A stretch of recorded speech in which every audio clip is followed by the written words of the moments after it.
my favorite subject in a way.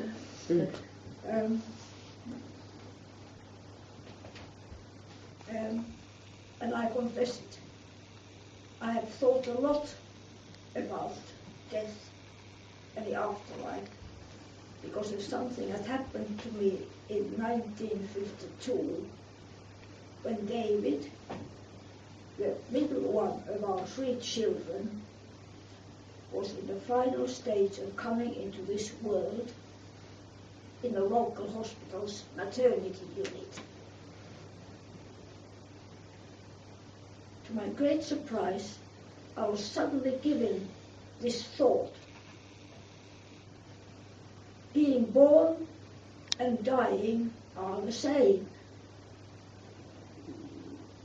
I was surprised by this and asked myself, where on earth did this thought come from?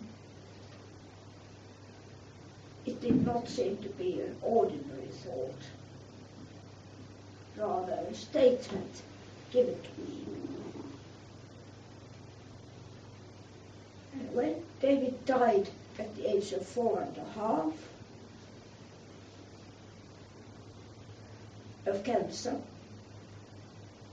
I thought that the good Lord must have given me that thought so as to remind me in my sorrow that David's death will also be his second birth.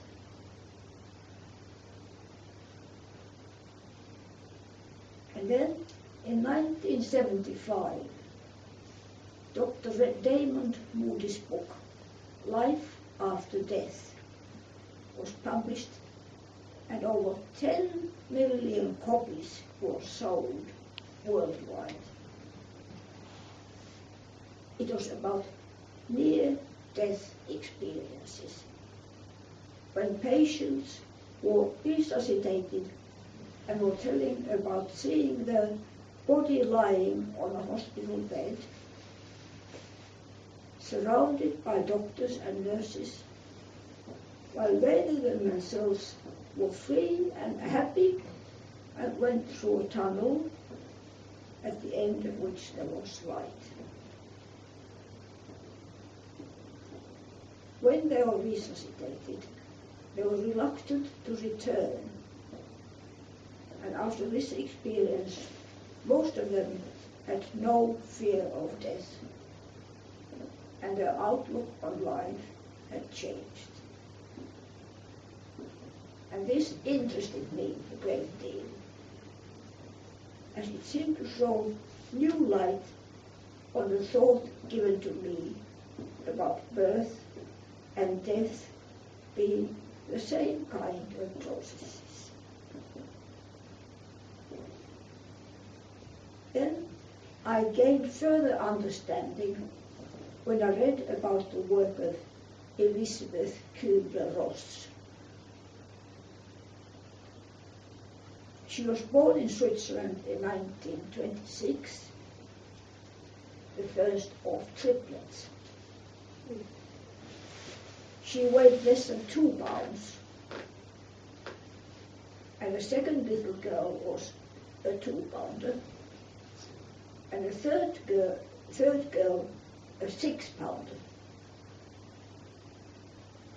And when she left school and wanted to become a doctor, there was a mighty quarrel because her father wanted her to become a bookkeeper in his business.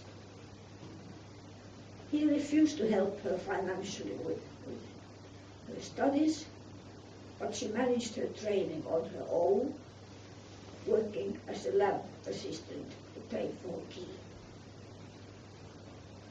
And she trained as a psychiatrist and was one day unexpectedly asked to lecture to a large group of senior medical students in Chicago. She cast around for a subject which would be of real interest to them. She was in her garden, stripping up fallen leaves and reflecting on the way the frost would soon kill off the last of the flowers, when the decision to speak about death came to her. And this lecture sparked off a whole life's work for Elizabeth, and was unusual because it featured a person who was actually dying.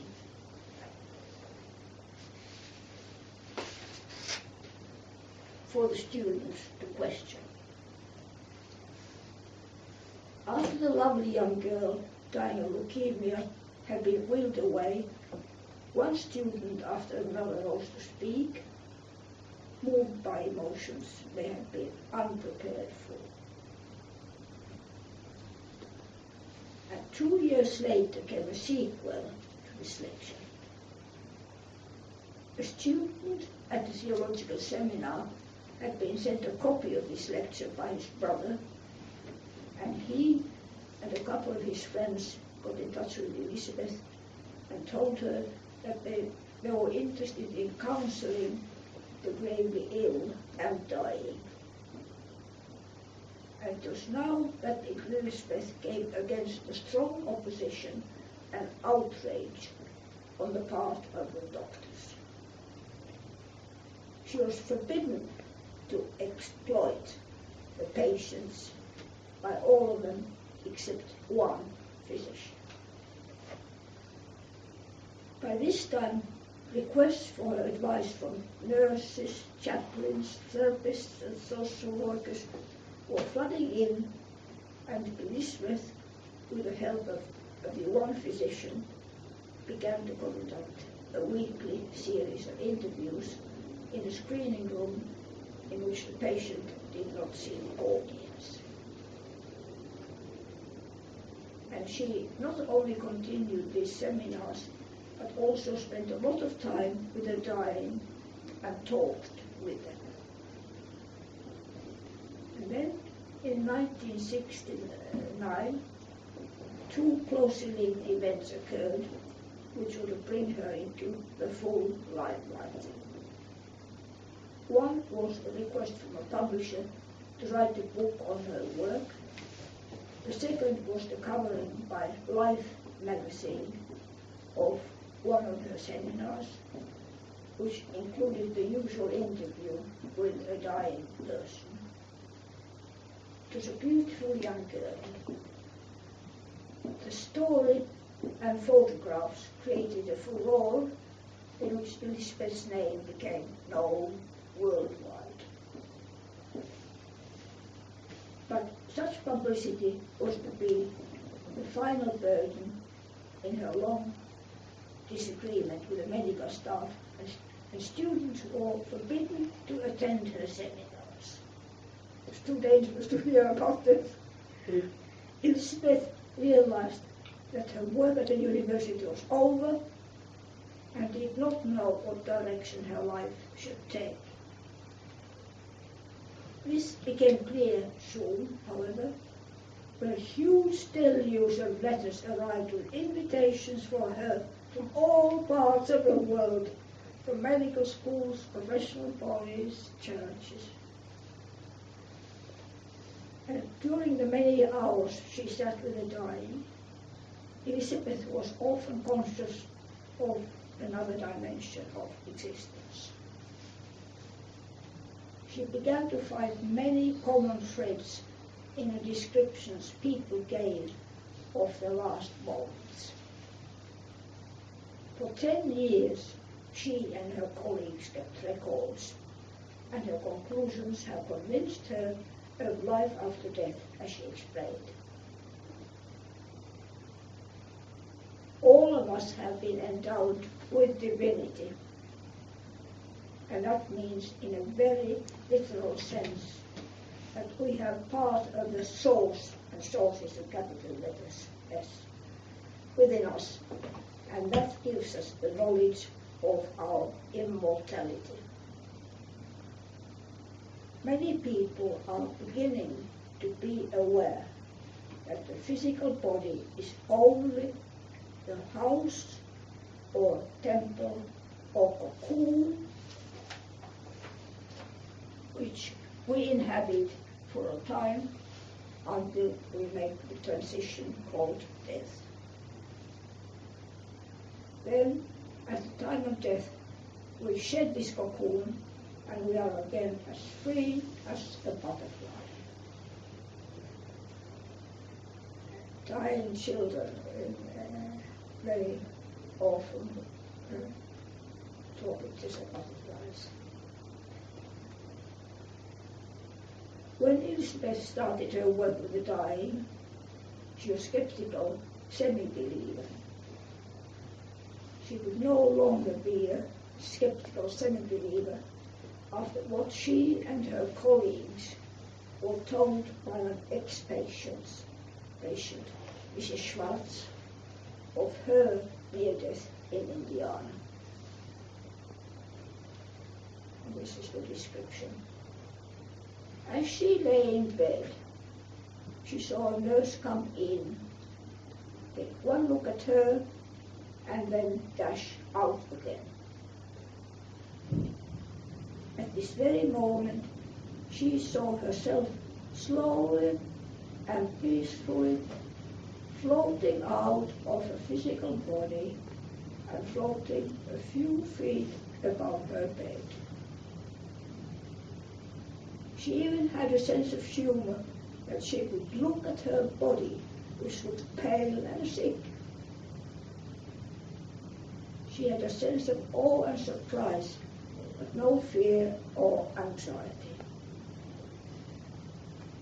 She then watched the resuscitation team arrive and could describe in great detail who walked in first and last.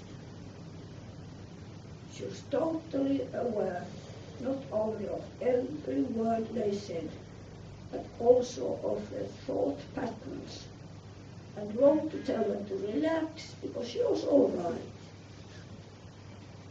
But the more desperately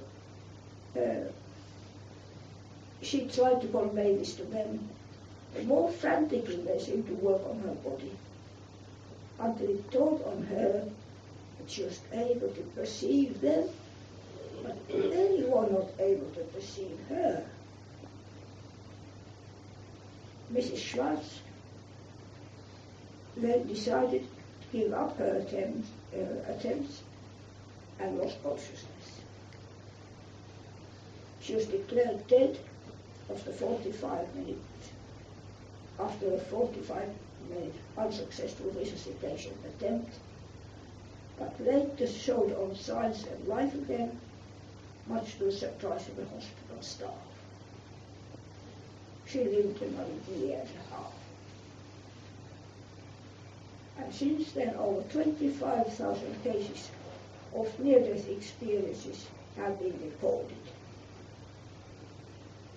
The cases collected included children and people from every religion and none.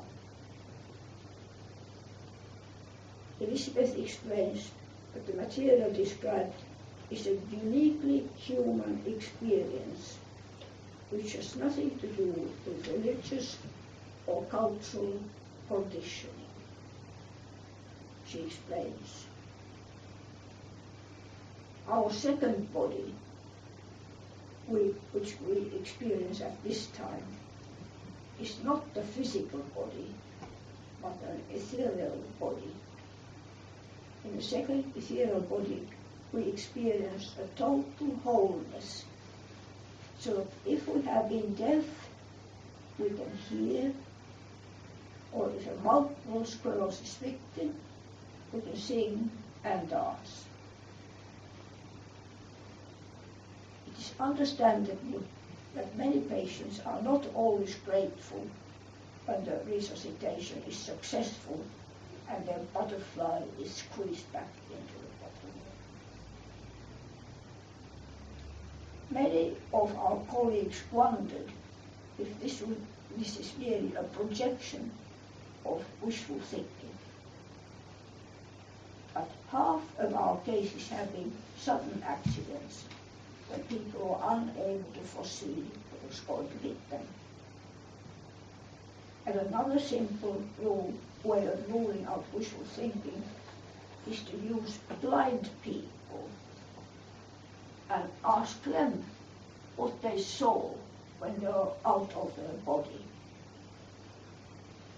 They are able to give minute details of all the people beside their body, of faces and colors, which they would never have done in life, as they didn't go.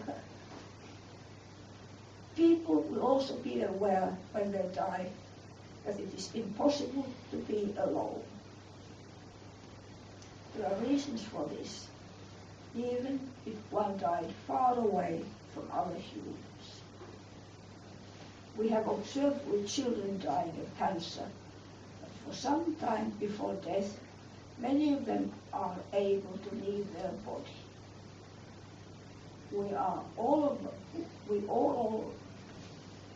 All of us have out-of-the-body experiences during certain states of sleep, but very few of us are consciously aware of it. Dying children especially, who are very tuned into total life, become aware of these short trips out of their physical body, which help them to familiarize themselves with the place they are in, Quakers call it. It is during these out-of-the-body trips which dying patients, young and old, experience, that they become aware of the presence of beings that surround them, who guide and help them.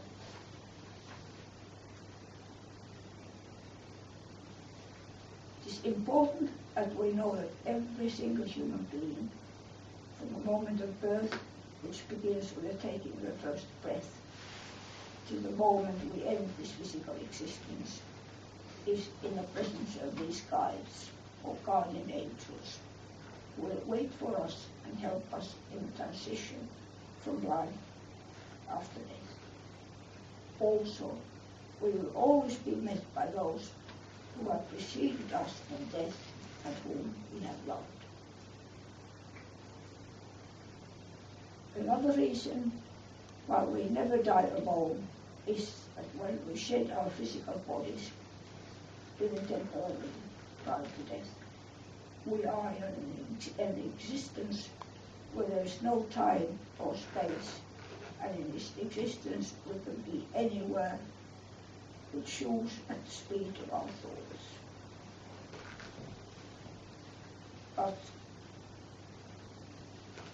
But how does one verify the guardian angels or the presence of loving relatives at the moment of transition? This is Dr. Ross speaking. It is interesting to me as a scientist that thousands of people all around the globe should share the same hallucinations prior to death. So we tried to find ways to verify this, what this experience is, if it is perhaps wishful thinking. The best way we found was to sit with dying children after family accidents. They would not have been told of the relatives who were killed, but we found that they were always aware of those who had preceded them into death. I sit with them and hold their hand and look for peace prior to death, overcomes their restlessness. And look at peace prior to death, which overcomes their restlessness. I ask them what is happening. The words they use are very similar. Everything is all right now. One little girl said, "Mummy and Peter are already waiting for me." And I discovered that her brother had died just 10 minutes before her.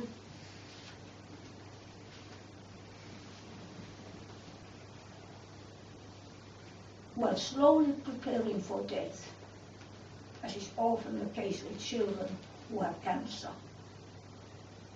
Prior to death, many of these children begin to be aware that they have the ability to leave their physical body and have an out-of-the-body experience. All of us have these out-of-body experiences during certain stages of sleep. Very few of us are consciously aware of it. But dying children especially, who are more tuned in, become more spiritual than healthy children of the same age. They become aware of these short trips out of their physical bodies, which help them in a transition, which help them to familiarize themselves with the place they are going to. I now believe that David had many of these trips, and they all added to his happiness. Because I remember I told a fib to David one day and said, soon you'll get better, you come home and start school and see your friends. And David looked at me and said, no, Mum, this is the best place for me. And I was so ashamed. I was so surprised. But now in view of all these out-of-the-body experiences, I'm not surprised if he would be playing with angels and who would be wanting to come back home. Yes, just want something. It is during these out-of-the-body trips, these dying patients, young and old, experience, that they become aware of the presence of beings who surround them, who guide them, and who help. Young children often refer to them as their playmates. The churches have called them guardian angels. Most researchers would call them guides. It is not important what label we give them, but it is important to know that every single human being, from the moment of birth until the moment when we make the transition and end this physical existence, is in the presence of these guides or guardian angels who will wait for us and help us in a transition from life after death to life after death. Also, we will always be met by those who preceded us in death and whom we loved. The third reason we cannot die alone is that when we shed our physical bodies, even temporarily, by death, we are in an existence where there is no time and no space. In this existence, we can be anywhere we choose and to be at the speed of our thoughts. I remember I had a colleague who was very ill and started saying, I think I must be going crackers. All these people all around me, where are they coming from? And when I was told this, I said, oh yes, she'll die very soon. Because that is what happens. And she did. And one of my Quaker friends in Richmond Hill, she said to her husband, Arnold, I'm coming. And she died. Because her friends died before. After we are met by those we have loved, after we are met by our own angels and guardian angels, we are passing through a symbolic transition, often described as a tunnel. Some people experience it as a river, some as a gate. Each one will choose what is most symbolically appropriate. In my own personal experience, that is with Quaker speaking, it was a mountain pass with wildflowers, simply because my concept of heaven includes mountains and wildflowers. There's also much happiness in my childhood in French. This is culturally determined. Now, this is important. To rejoice at the opportunity of experiencing each new day is to prepare for one's ultimate acceptance of death. This is like this happy day. Have you had a happy day? Each new day to prepare for one's ultimate acceptance of death.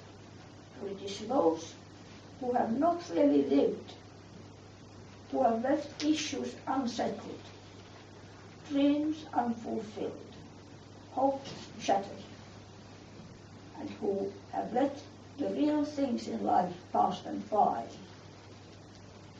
They are the ones who are most reluctant to die. It is never too late to start living and growing. Even though you may be 88, growing is the human way of living, and death is the final stage in the development of human beings. For life to be valued every day, not simply near a time of the anticipated death, one's own inevitable death must be faced and accepted. We must allow death to provide a context for our lives, for in it lies the meaning of life, and the meaning and the key to our growth. Now, I've stopped speaking about Elizabeth. I've quoted Elizabeth Kubler a lot. I would like to finish by returning to a thought that came to me when David was about to be born. It was, being born and dying are the same. Since then, I have come across Lucy McIvor's Pendle Hill booklet called A Soul Death, A Spiritual Birth, A Quaker Way of Dying. Lucy McIvor had become aware that the death is a spiritual birth, a completion of God's work upon us. She writes, such an awareness began several years ago when I had the privilege of being among the circle of friends who supported two Quaker elders in their time of dying. But the fullness of his understanding did not mature until recently, when I was given the gift of participating in the home birth of my granddaughter. Both the outward as well as the inward experience of these events has created within me a sense of life's wholeness. As I witnessed, in one instance, the first breath, and in another, the last, I inwardly knew that the birth and death are not only transitions defining our physical life, but were also sacred moments which were somehow connected into a larger order of reality. An inner sense proclaims that at our birth we become a single manifestation of divine largeness, receiving the breath of God in our physical Conversely, at the death of our physical body, as we return our breath to God, the individual soul is reunited with the divine. In such a definition, death is not death, but rather a spiritual birth in which the work of God reverses the order of conception and once again connects the individual to the whole eternity, and a larger cycle of life continues.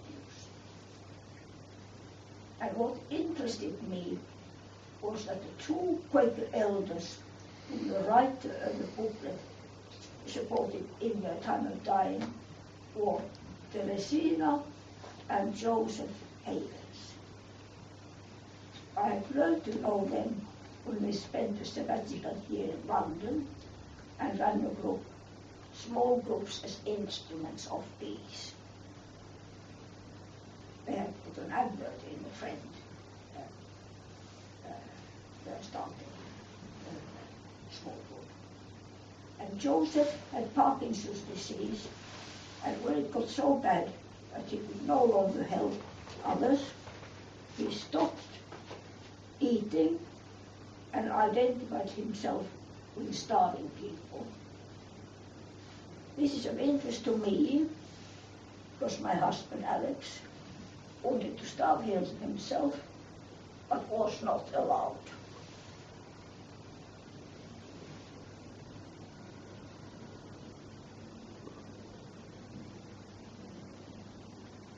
And that's it. Lot of words, but it was quite something when I have heard this sentence when the baby nurses were telling me, Mrs. Bryan, let's get this baby out. It's going to be a hot day and so on. And here comes this test the birth mother saying. And then after all these years, you read it in a booklet, the same words. But I wonder whether it is only women who can come to these intuitive understandings about birth and not men. And I actually, it was all my information about Elizabeth Kubler-Ross I got from a book, Women Mystics in the 20th Century. And she's been called mystic.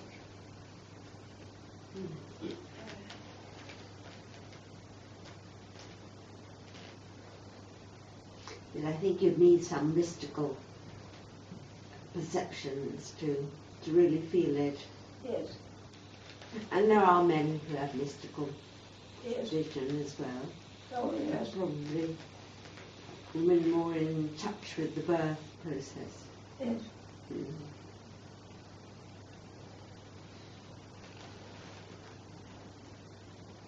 I love the idea of returning to eternity. Yeah. So when a baby's born, it's as if there's such a large amount that's got to be squashed into this little body. And it must, no wonder it howls, because it must be a rather traumatic thing to suddenly find yourself all enclosed in a little tiny body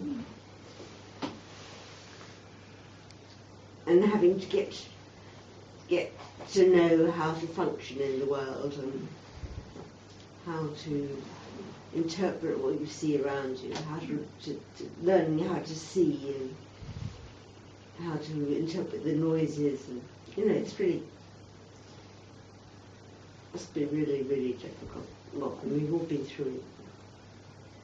Can't remember, can we, those first few years? Can you remember before you were 4? I have hardly any memories before I was 4. No. I can remember. Oh, you? I think, 3, 4 I can, not 2, but I think 3, 4. Hmm. I think many people can, but the difficulty is that sometimes you can't be sure if you're not recalling some story that was said Your mother in the told family, you. Yeah. something you were supposed to have said or done. And sometimes it's good things, sometimes it's bad. You know, I was told that when I was little I picked all the tomato plants and played trains with them before they were ready to be picked. I don't believe this. And then I was told that because I didn't understand plants, I pulled up this red cabbage on Dad's allotment thinking it was a weed. I don't think I ever did. But these stories go on, and then in the end, if you're not careful, you believe them as well. You think, oh yes, I remember doing that, yeah. But I think though that if there's something quite big happening, because my first memory is I had a white sort of cot and it had those what are they called? You know, when you hold on. The runs. And runs. And I remember I tried to stand up. Oh, and I wobbled and I hit my nose on and I could smell the paint. And then I tried again and again and again and eventually I made it. And I still remember that. I mean, I didn't think I'm standing up, but I just knew. And it was my first great experience. I remember, so I must have been. What age do you start standing up? That is 1 or 2. That is I don't know. That's Before 1, before the age Before of 1. one, anyway. So that Oh I no, was, probably around 1, yes. but that was I such don't a remember. thrill. I think No, 3, 4, not before that. no. Well, some people, I mean, Compton Mackenzie wrote about 12 volumes of his sort of life story, and he, I'm not saying claimed in the sense that he was imagining it, but he claimed to have remembered such a lot about when he was 1, 2, 3, much more than most people would, and he was a sensible man and so on, and you had to accept that he probably did. I think what people remember is, in a way, is the indescribable. I think it's the feelings, things that you somehow, something happens in life and you know it's been there, you've been there before. And I don't mean in a physical sense, but and I think it's the feelings that you remember somehow, and express that very well, but inner feelings about things. I mean, I remember when I was a child that in the garden we had this big lilac bush. You couldn't call it a tree. And I mean, sometimes I only have to get a whiff of lilac and I can have all those feelings back again. Now, whether I was 3 or 4 or 5 and my mum was pretending she didn't know where I was, as parents do with little children, you know, when they're hiding, and you say, where is she? As though she can't, and children think if you can't see them, you don't know what they're saying, and you say, where was she? I'm sure she was here, or sure he was here. And I think lots of little feelings like that do come back to us all the time. Well, not all the time, but frequently. I think one of the reasons is that when you are very young, you don't have the concepts, so you would just remember the sensations and warm and that kind of, something horrible, but because you can't articulate it in your mind. So perhaps that's why you can't remember either. It's only when you start thinking in words and concepts, you perhaps start having more memories, or the conscious memories. It's so true, though, that people near death do start having strange experiences of people coming into the room. And because my mother had no belief in an afterlife at all, none whatsoever. Although she was a very imaginative person, that she loved growing things, but beyond that, she had no feeling for anything spiritual at all. But she used to tell us that all kinds of strange people walked in through the wall and walked out again. And it was almost as if things were just going on around her in another dimension. I think I said this before, that once, about 10 years ago, 10, 15 years ago, and we were in Netherlands, and in the middle of the night my ex woke up and started crying. saying, I saw my grandmother next to me standing, and I'm scared something has happened to her. I said, no, nothing, and then we got up and made a cup of tea and relaxed a little bit, and she started crying and weeping and crying. I said, no, you might have had a dream or something, and she said, no, I woke up and I saw her standing next to me. She stood there next to me and etc. So, well, anyway, then it was about 2:31, around 1 or 2 o'clock. Then we went to bed again. And then next day, around 2:30 in the afternoon, and we had a telephone call saying that her grandmother passed away. So we had no clue that her grandmother is going to die or whatever. There's no connection at all, and we were not really communicating with them over the phone frequently or anything like that at all, that period. So basically we isolated ourselves completely from everyone, and we had been living in Netherlands and we had less communication. So absolutely there's no clue that it's going to happen. And so from that I just believe what she saw is true. She has seen her grandmother there. I don't know how she came or what. I don't know. That is the only one experience I've just witnessed. So ever since our life has changed as well completely. After that, and then her brother died all of a sudden unexpectedly. And after that, life has completely changed. We had no fear, nothing, and no security. We never believed in any of those things at all. That's why having everything in Netherlands, all the security, house, car, dream, job, everything. And we said, no, our feeling is different, and one day over, and we came here. So that's why completely we never had the feeling at all. After these two experiences, that was a complete change. So, it shows how powerful they are. pardon? How powerful those experiences are. Yeah, because you can't explain to anyone, but on the other hand, if you really witness, and then you think, well, something must be there, some facts. So,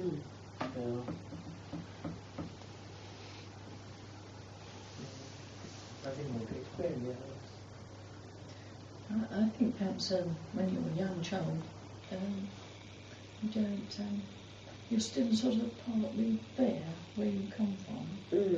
And then as you get a little bit older, like 4, 5, 6, 7, and then barriers come up, don't they? Yeah. And you don't relate back to that experience again. I'm a twin, and my mother said that my speech was unintelligible until I more or less went to school. And my twin sister used to interpret, and my mother couldn't understand what I said. Now, I don't remember this, but I suppose I was living in a different sort of world. And then I suppose this happens when you get, near to death. Perhaps the barriers drop again, and you're able to sort of get through to another experience of another world. I mean, those people that are very perhaps intuitive and have out-of-body experiences, I find, I sort of envy them. I think they're very lucky to have those experiences. Most of us live in the here and now, don't we, in a very mundane sort of world. But I mean, I'm quite sure that, like you said, your daughter, the children have these experiences. Because it's been recorded so often, hasn't it, that people sort of go out of their bodies and then they can see everybody sort of around them. I mean, people in hospital have said, well, on top of that cupboard there's a such and such. And when they've been out of their bodies, and when people have actually climbed up and looked at the top of the cupboard, they found what has been, seen. Well, that's incredible. I mean, nobody normally could see what was on top of the cupboard, unless they were sort of 10 feet tall. So there are so many recordings, aren't there? I just believe, that it is a continuous sort of roll on, isn't it? You sort of go through this world, learning lessons, and then you die, and then you go back to the divine, I suppose, or whatever, however you said. And then there's another time for you to be reincarnated again. Because this is what really you're talking about, isn't it? I think you've only mentioned like one, dying and being born and dying, but for me, I feel it's a continuous process. And those people who are very sort of spiritual and very evolved, I mean, like your Christ or Buddha, or these really bigs, but I mean, they've completed all the lessons that they had to learn, and they go back to the divine. That's my opinion. And then they come back to help us. Yes. That's Well, they don't need to towards necessarily. Hindu philosophy, right? Mm. That's what Hindus do. It's you get so many cycles of birth, and then they believe that the human form is the sort of blessed, because if you get into another animal form or different other forms, then you don't have the ability to think, so you can't correct yourself to reach to the supreme energy rather. Can I wave the T.S. Eliot flag though? Because Eliot, although he doesn't talk about out-of-death experiences, does he? But so often, like in his poetry, there's "In my end is my beginning," or more famously that Christmas poem, "The Journey of the Magi," which is a fantastically dense poem. I mean, just before last Christmas, there was a talk on the radio about that one poem. Well, the talk lasted nearly an hour. It's got so much in it, but near the end it says, did we come all this way? It's about the wise men, we say, the Magi, saying, did we come all this way for birth or for death? I thought they were different. That's what he's saying, but they are the same. So he said, I thought they were, and it says, this birth was bitter agony, or this death was our death, which will be bitter agony. I would be glad of another death, he said, because death and birth are the same. And that comes up in Murder in the Cathedral, that when Thomas Becket, halfway during the play, when it's done in the church, he goes into the pulpit and preaches a sermon. Just he said, the world finds it strange that the church took this on, and one day, Christmas Day, we celebrate birth, and the very next day, which I know people say Boxing Day, but the Feast of Stephen, the first Christian martyr, stoned to death, wasn't it? That they were put in juxtaposition, says Eliot, quite deliberately, so that people will know that birth on Christmas Day and death the very next day, they're one and the same thing. I think people tend to forget that, really. We sing Good King Wenceslas looked out on the Feast of Stephen. But when we think about the Feast of Stephen, it's about death, really, isn't it? I've got a Native American tape at home. It's actually a story about a Native American, and in it the Indian says something about someone's gone to meet his ancestors when in terms of he's died. And I think that's a very nice way of thinking, because I was thinking about that. I could meet my mum again, or I could meet my grandfather again, or my grandmother, who I never actually met because she died before I was born. No, it made me think. It just made me think, So if you could do that, that'd be really good.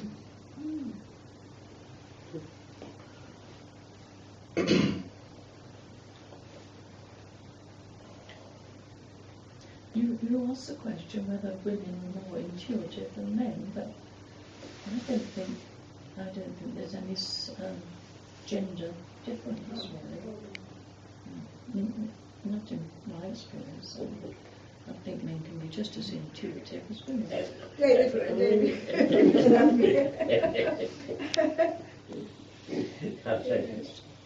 But generally speaking, women follow their instinct, and men more structured and think and react for certain circumstances. But more left brain, you mean? Yes. Yeah, and also Yes. for one part of the brain functions for men and for women both, so it's different that kind of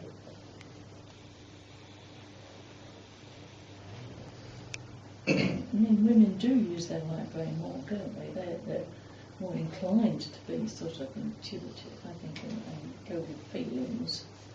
But I don't think you can really sort of rule out men, you know, as not having intuition.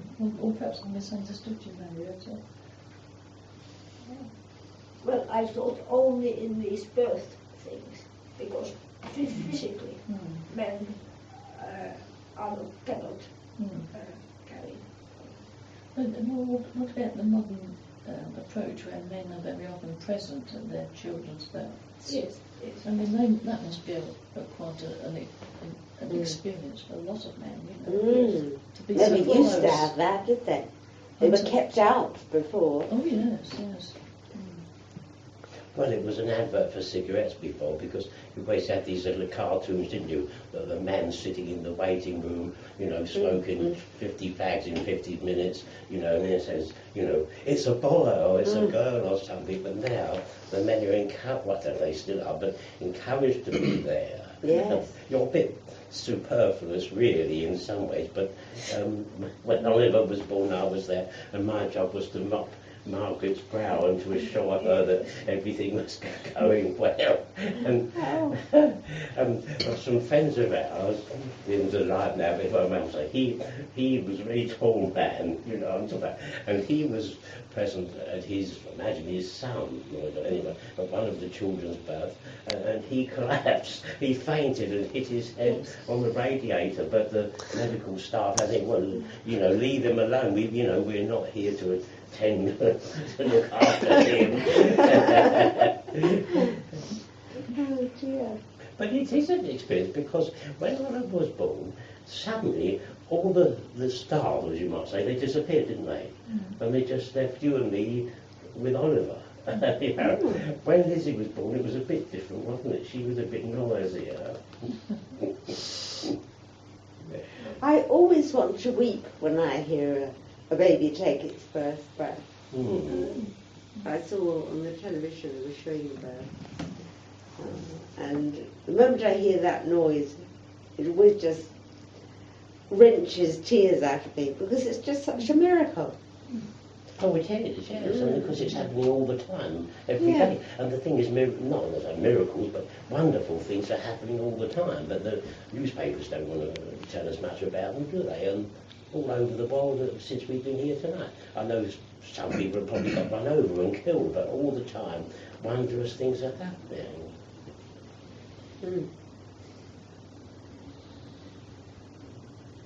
At the time of my first child's birth, I was a documentary photographer, and in between mopping my wife's brow, I was taking pictures at the same time.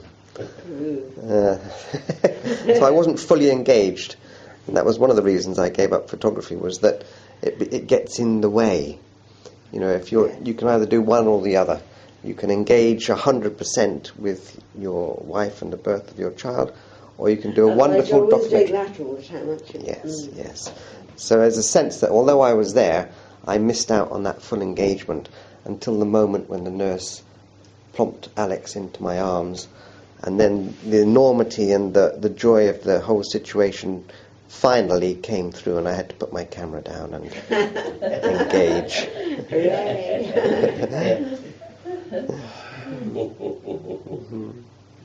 Yes, I knew someone like that who was a photographer. She was so fascinated about all kinds of human behaviour, but she was never engaged with it. She was so fascinating, but there was always this thing up between her and the rest of the world. She was looking through a window at everybody.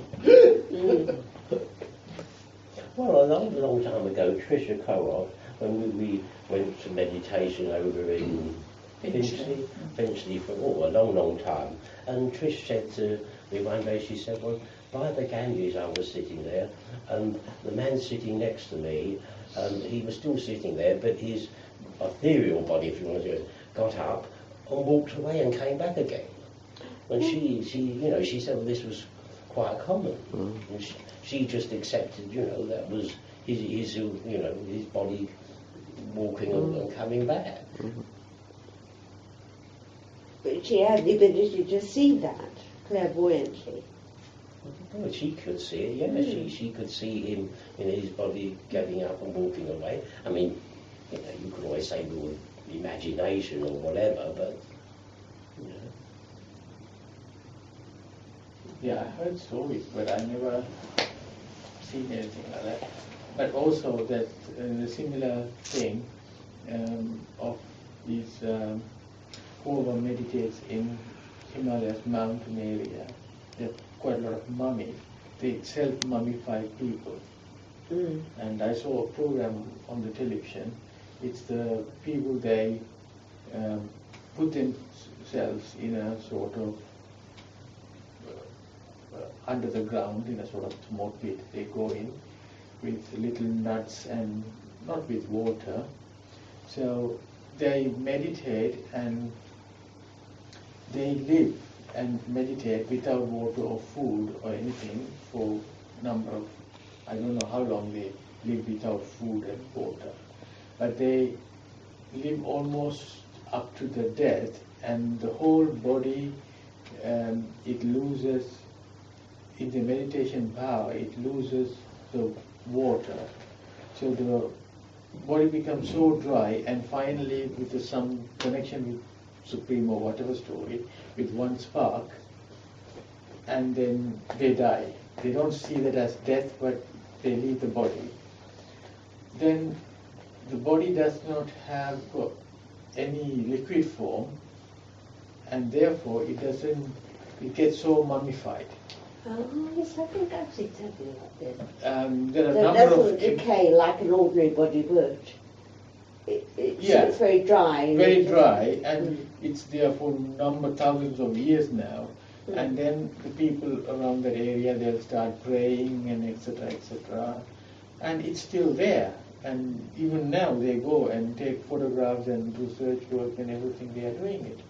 So that's period of Buddhism in some particular period, and quite a lot of people did that. And it's still there in the area of Tibet, and that's right. So you're saying the bodies don't decay? No. Even now. But there's nothing has been done. It's just they themselves have done something to themselves to eat little, so that in the final stage they eat only nuts or something. So there is no liquid form, and finally, with some spark or whatever the connection, they leave their body. So they just left their body there and they walked off. So would they know when the point of death came? Probably. They know what they are doing. No, but I mean, would somebody else realise when they had actually died? Pardon? Would somebody, an observer, Yeah. realise the point when that person actually died? I think that the whole program was taken around that. It's about self-mummified people. Yes. And they believe still there's some sort of power connected to that mummified body. So people try to go and get blessing or whatever story, I don't know. But there are a number of self-mummified mummies, that object or the bodies found in that area. A lot of nurses say, don't they, when they see people die, that they actually see the spirit part of a person depart to the top of the head, So I've never met any of these nurses, but I mean that's well documented. So, I understand what happens to the blood. I mean, surely they can, if you don't drink, but if you still have blood. Yeah. Surely, does it freeze or what? No, that is what because of their meditation power, the body gets heated up so much, and finally they get a sort of spark or something connecting to the final supreme Yes. energy or whatever you call it, and then everything gets burned in just mummified form. Whatever, but now still there, research is going on. People are going there to research. And do they have to train for this? I mean, you can't just probably, go. I mean, yeah. I would imagine there's years and years training. I mean, I couldn't go and play somewhere and whatever. No, yeah, probably. A number of years. Like the training. Buddha, I suppose, sitting underneath the eucalyptus tree. But I mean, so that you can train yourself to die, so you can spend half of your life training yourself to die But like they that. don't see that way. Oh, But no, I I can understand now. But even a few years, 5 years ago, I would have thought differently. But now I can understand a little bit. If you, even while coming here, I was thinking about it. If your body is in a very peaceful, comfortable feeling, then nothing bothers in this world. We try to achieve things in this world because of the fear, internal fear what we have. And I have had different, both extreme in a kind of experience because of my panic attack which I had 5 years ago. So although I was strong enough to not to call anyone or to go or seek other people's companionship and just to be on my own, and it was a very terrifying experience, especially when you go to bed and that time, if you have chest pain, giddiness, and if you feel that you are going to die, that sort of feeling, which I was living with that feeling more than 4 or 5 years. It's not an easy experience. Number of times I had to go to the hospital, lots of things I did. But having that period experience, I was holding on to myself not to seek any external help or wanting to associate with people. It was very difficult, but still I did it. And see the period now I am, and how I recovered from there, it's totally a different experience. And what I understand, when you are in a sort of weaker position, internally your body, when you have pain, your tendency is to live in this world and to connect with objective and to achieve objective. And the classic example, if in a war situation, people tend to buy more things because that gives a reassurance for them to live longer. But when you have, I have done it, like buy things and certain things, certain behavior patterns I have observed myself. But when my body is fine, when I'm okay, I don't need any of those things. I don't need anyone. So now while coming here, what I was thinking about, the actual true love, I read in a book as well, that is not really the love that someone says, oh, I love you, or anything like that. It's just love that we have for our own body and the comfortness. But if I have that comfort, if I could experience that comfort throughout my life, no matter where I am, whether at work or somewhere else, then it doesn't matter whether I have a television in front of me or luxury things, or I'm just living with few clothes and few objects, because my whole fulfillment and the joy and the love is so big, and I wouldn't like to lose it. And if you ask me now, the experience that I'm having at present compared to the experience I had a few years back, I wouldn't like to lose this experience. I learned few things last month by going to yoga classes, I've been before as well, but I didn't understand it. But now I understand from different perspective. And the way I do jogging now totally different, changed. Having those small experience last few months, I would like to leave that comfort for anything. So if someone, I see also the program that people who live Himalayas and other places, at the age of 70, 80, the way they bend their body and the way they walk and the comfortableness, it's nothing compared to the luxury that we have, because their body is not really a burden for them. They have the power inside. So if someone is sitting there quietly and experiencing that power without any 5 years ago I went for meditation. They asked me to observe my breath and meditate more. But still, what I was experiencing inside by sitting quietly is my pain, not anything else. But now, when I sit there, even now today I was sitting, I could just experience that move of my breath, nothing other than that, and the body is just a sort of just there. But that is just a little experience. But imagine, if you could imagine the people who are into that longer period of time, and if they had the real feeling of it, no fear, nothing, and that sort of happiness, they wouldn't leave it. Absolutely. So I can understand them now. It's totally different experience. What about tea now? Good idea.